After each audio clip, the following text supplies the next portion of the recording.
नमस्कार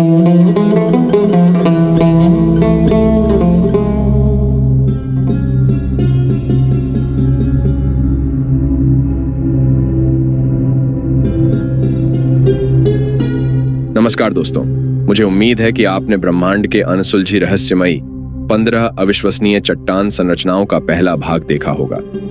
यदि आपने पहला भाग नहीं देखा है तो कृपया उसे भी देखें।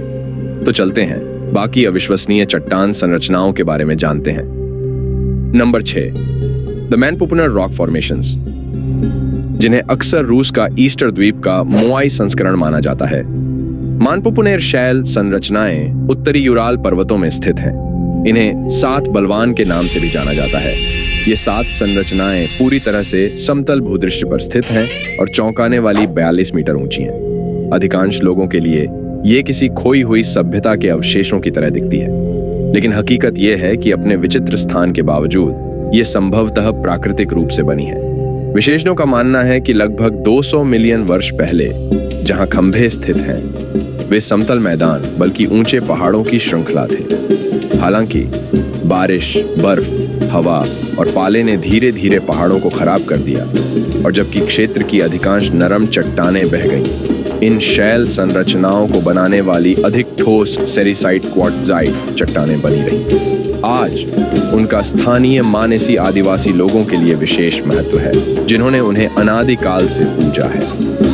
दिलचस्प बात यह है कि यहाँ तक कि गैर मासाई आगंतुकों ने भी इस स्थल पर आध्यात्मिक अनुभव की सूचना दी है। इन पर्यटकों ने सामान्य संतोष की भावना बताई है।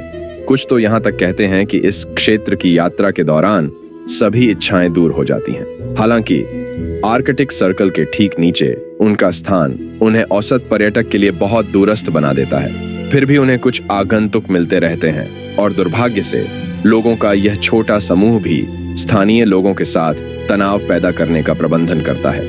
ऐसा इसलिए है क्योंकि जो लोग मानपुकुनेर शैल संरचनाओं पर जाते हैं, उनमें से कई उन्हें चढ़ने का फैसला करते हैं, जो एक समस्या है क्योंकि मानेसी लोग इसे अपवित्र और अनादर का प्रतीक मानते हैं। तो यदि आप उन्हें देखने का फैसला करते हैं तो मेरा सुझाव है कि आप हाथ न लगाने के सम्मानजनक रास्ते पर जाएं।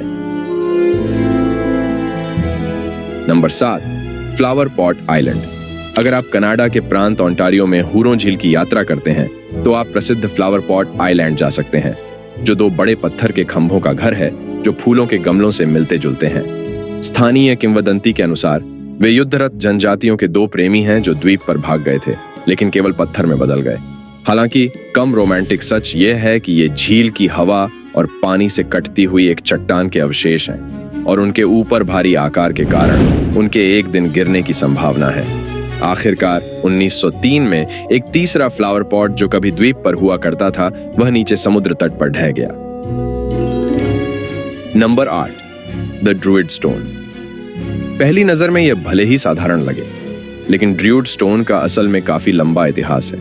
यह इंग्लैंड के नॉटिंघमशायर क्षेत्र में स्थित है, ब्लिडवर्थ शहर के पास। यह अन्यथा खाली खेत में एक प्राकृतिक चट्टान का निर्माण है। 4 मीटर से अधिक ऊंचा खड़ा यह हजारों साल पहले एक कटे हुए ग्लेशियर जमा से बना था, लेकिन जो बात इसे वाकई दिलचस्प बनाती है वह है उसके ठीक बीच में बना हुआ मानव निर्मित छेद। 2 मीटर ऊंचा मापने वाला यह मार्ग चट्टान के आधार से काटा गया है, और इसे संभवतः एक ड्रूइडिक वेदी में बदलने के लिए इस्तेमाल किया गया होगा। आप देखिए, यह मई दिवस सूर्योदय के साथ संरेखित होता हुआ प्रतीत होता है, और यह संभवतः पत्थर और बेल्टेन के उर्वरता उत्सव के बीच एक लिंक का संकेत देता है, जो कि एक पारंपरिक गैलिक मई दिवस उत्सव है जो वसंत विषुव और ग्रीष्म संक्रांति के बीच आयोजित किया जाता है। इस पत्थर के इर्द गिर्द काफी स्थानीय लोक कथाएं भी हैं। किंवदंती के अनुसार ड्रूइड पत्थर के छेद से गुजरने वाले बीमार बच्चों को काली खांसी या रिकेट्स जैसी बीमारियों से ठीक कर दिया जाएगा।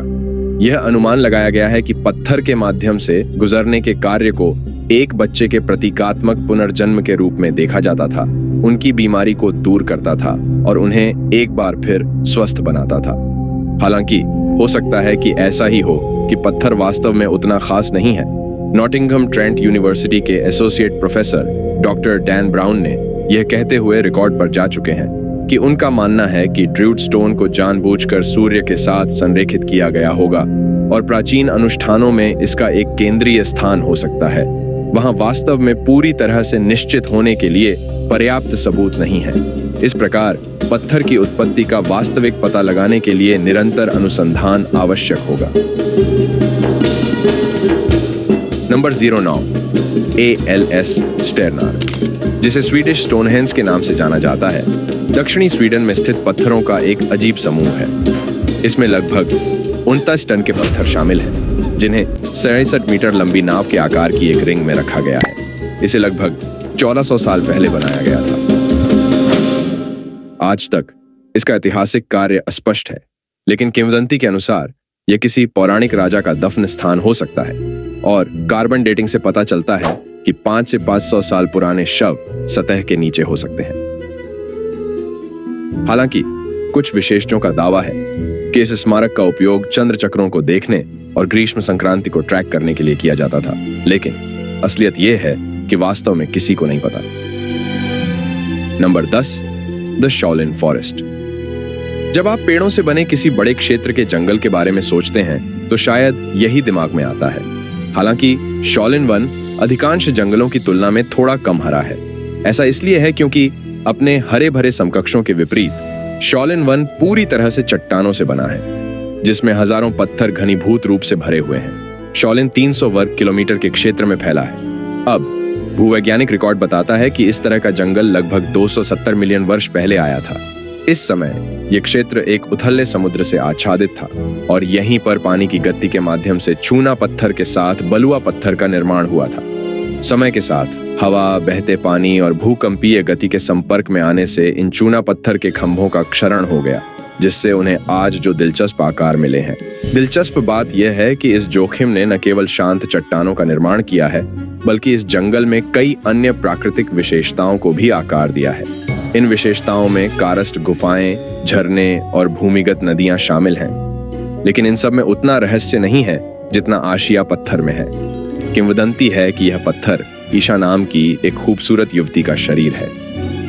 अधिक विशेष रूप से ये बताए जाने के बाद कि उसे उस व्यक्ति से शादी करने से मना किया गया था जिसे वह प्यार करती थी, वह शॉलिन वन में भाग गई और इसके बजाय इस त्रासदी को अमर बनाने के लिए इसे एक पत्थर में बदलने का फैसला किया।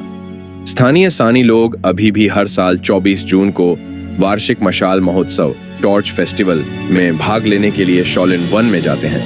यह उत्सव काफी रोमांचक होता है क्योंकि इसमें कुश्ती से लेकर बैलगाड़ी दौड़ तक सब कुछ शामिल होता है और इस तरह यह अन्यथा धूसर पत्थर ठंडे जंगल को रोशन करता है। यह गौर करने वाली बात है कि यह जंगल एक विशाल पर्यटक स्थल बन गया है जो प्रतिवर्ष लगभग 5 मिलियन आगंतुकों का स्वागत करता है। यह सड़क या ट्राम के माध्यम से आसानी से पहुंच योग्य है और आसानी से पहुंचने के लिए 8 अलग अलग वर्गों में विभाजित है। यदि आप दक्षिणी चीन में हैं तो घूमने के लिए शॉलिन वन एक बेहतरीन जगह है। तो दोस्तों, 15 चट्टानों के बारे में पूरी जानकारी देने के लिए वीडियो बहुत लंबा हो जाएगा, इसलिए मैंने लास्ट पार्ट 3 के लिए रखा है। कृपया इस वीडियो को देखें, लाइक करें और मेरे चैनल को सब्सक्राइब करें ताकि आप अगला भाग पार्ट 3 मिस ना करें। मिलते हैं अगले भाग में। Thank you.